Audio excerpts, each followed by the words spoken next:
The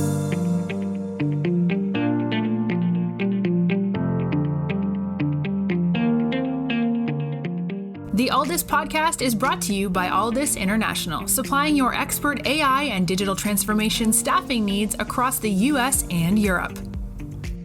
Today, you are listening to our AI in Action series, where leading minds in AI from across the world share their story, success, and advice. AI in Action cuts through the hype and explores the true impact of artificial intelligence in our world today.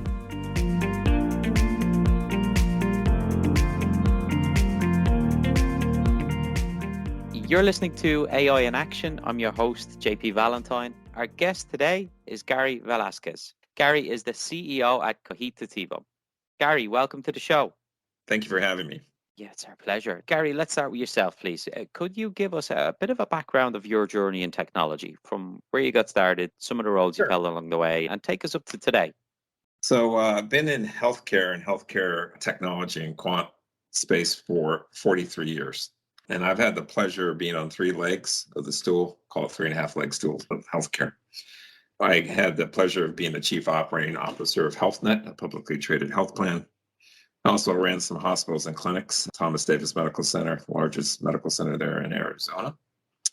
And then a clinical research organization that operated clinics, primarily in the Baltic states, the countries you see in the news today. And we focused on two therapeutic areas: central nervous system diseases, primarily Alzheimer's, and then women's health, focused on rheumatoid arthritis and osteoarthritis. And we had clinics, about 30 clinics we built from scratch in Estonia, Lithuania, Czech Republic, Belarus.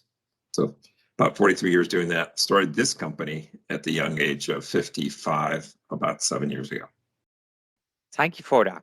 So you brought us up to today. Tell us all about Cogitativo, who you are, what you do, mission of the business. Yeah. So how this came to me, I was pursuing a postdoc work in Cambridge, Mass. And one of the projects I was working on had nothing to do with healthcare. It was signal detection. And this goes back right after 9/11. And the challenge we were given from the Department of Defense is, could we use signal detection theory to give service personnel a heads up? If you recall, we're sitting on mountaintops and valleys and getting surprised. And so could we give them a 30-second situational awareness? And as we solved that problem, ingesting thousands of noisy bits of data, I realized that's healthcare. But instead of thousands of noisy bits, we have trillions of noisy bits. And then if we could I'll use the new term, data science techniques, to find signals in that noise and give those to large stakeholder entities, then they can make healthcare more efficient, more effective, more just for the US. And so that was how the company kind of ideation came to me, I guess, quite a while ago. So take us from the idea to today, how you got it off the ground and some of the building blocks along the way. So how we got off the ground was, I realized what I wanted to do was bring advanced analytics, AI, to the healthcare space, but I didn't want to build any tools or software. What I wanted to do is respond to operating challenges that a hospital had, a clinic had, or the US government. And so the business model I created is going to sound very similar to Stanford Research Institute here on the West Coast, or DARPA on the East Coast. So these large healthcare companies can come to us. We call them challenge questions. You would call them research problems. We treat them as scientific-based research questions, and using obviously operating expertise we have in healthcare combined with AI and feature engineering, we solve those problems. As we solve those problems, we also could identify persistent pain points from these challenge questions. And once we saw some persistency in solving a challenge question, then we could productize that. And so that's how we came up with our first product, I guess, back in early 20. One of the challenge questions we were given was around COVID. And if you recall, in the early days of COVID here in the US, there was a lot of AI modeling going on in two areas. One was mortality. Could you predict the probability of deaths? And the federal government was focused on that, HHS. And then positivity. Who was going to get infected? And that work was led by two universities, Johns Hopkins University and UW University of Washington. So we decided to focus on a different endpoint. And the endpoint was, could we predict the probability of you as an individual or me and our family members, so down to the person level, the probability you, post-infection of the virus, would end up in the ICU. Because remember the early days of COVID, if you ended up in the ICU, the probability coming out vertically was not good. And so the intent was to identify who is the most vulnerable of the 400 million folks living in the country and keep those folks sheltered in place until there was a therapeutic that was developed. And what I mean, put shelter in place, bring them their medications, their food, their groceries, whatever they need to stay at home out of the circulation. And so we actually built that model and deployed it here in California with Kaiser and Blue Shield of California. The model worked quite well. And we deployed it in May and scored folks, I think, in June. And based on that good work, we had an opportunity to speak to Undersecretary of HHS at that time, Paul Mango. He gave us a contract to score about 60 million folks for COVID around November of 2020. And that kind of got us an introduction to the federal government as a trusted partner for advanced AI work for healthcare. Amazing. Quite the journey to get that recognition from the government, who are obviously probably dealing with lots of interested companies to try and help them, really speaks to just how impactful it's been. I want to now spend some time talking about the team that you've accumulated and built in order to help you support and service this demand. Can you give us some insight into the overall structure of the organization, in particular the data team, what positions exist, how many people are involved, and just how you brought these people in from varied backgrounds? Yeah, there's about 60 of us. The company was all located in Berkeley before COVID. Probably 2/3 of the company is outside of the Berkeley area. And the way I thought about it went very deliberately how I was going to attract and hire the 1% of the 1%. And being close to the folks like a Facebook, a Google, Salesforce, competing with those organizations for talent, I knew it was going to be tough.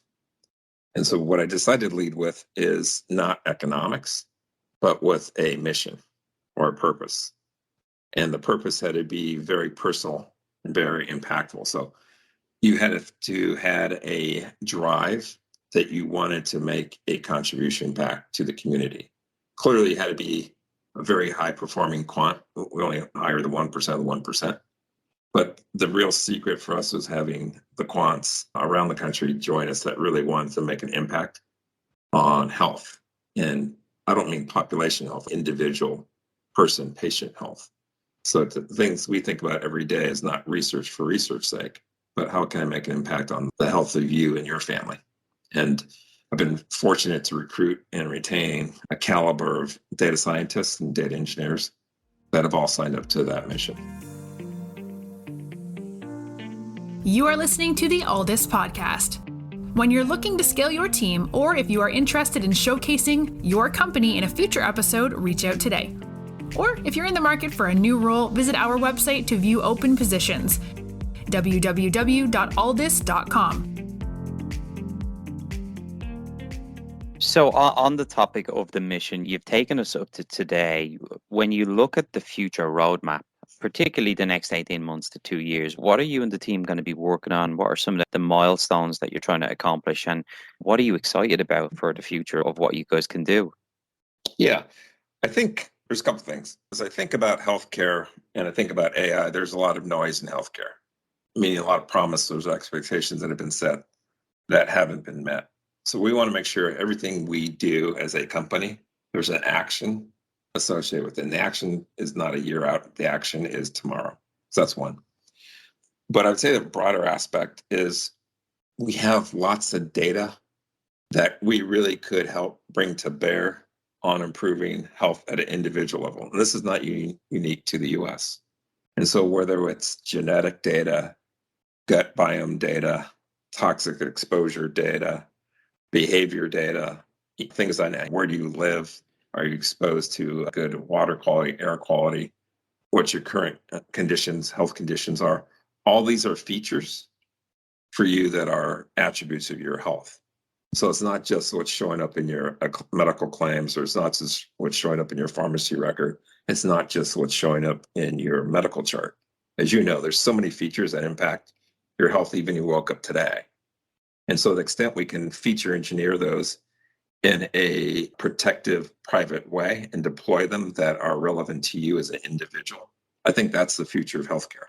And I don't see any challenge that's more complex and adaptive than trying to improve a person's individual health anywhere in the world. So we see our work here very meaningful in the country, but again, the problem we're solving is not idiosyncratic to the US. So we actually look forward to taking our capabilities outside the US, probably hopefully late 23.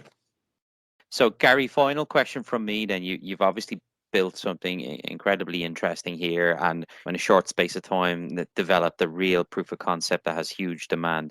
When you look at what's next, what are you most excited about for the next few years and the future of growth for your company? Yeah, I'd say at 55, I did this for a legacy. So I'm not trying to build a unicorn. I'm not trying to take this public. I really do think we have a unique position to show the country and frankly, other aspects of the world, how thoughtful, focused AI can be in improving the human condition.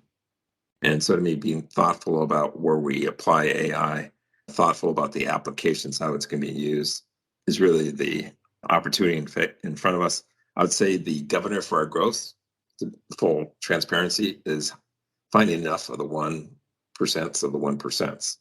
So we're not going to grow uncontrolled. We will grow to the extent we can attract and retain the best and brightest working on these problems.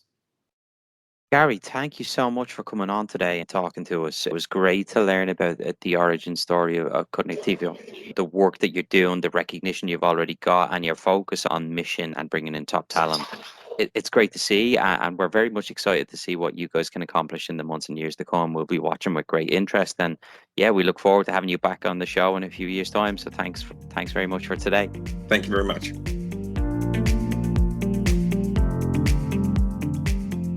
Thanks for listening to this episode of the Alldus podcast. If you enjoyed today's episode, don't forget to subscribe, rate, and review.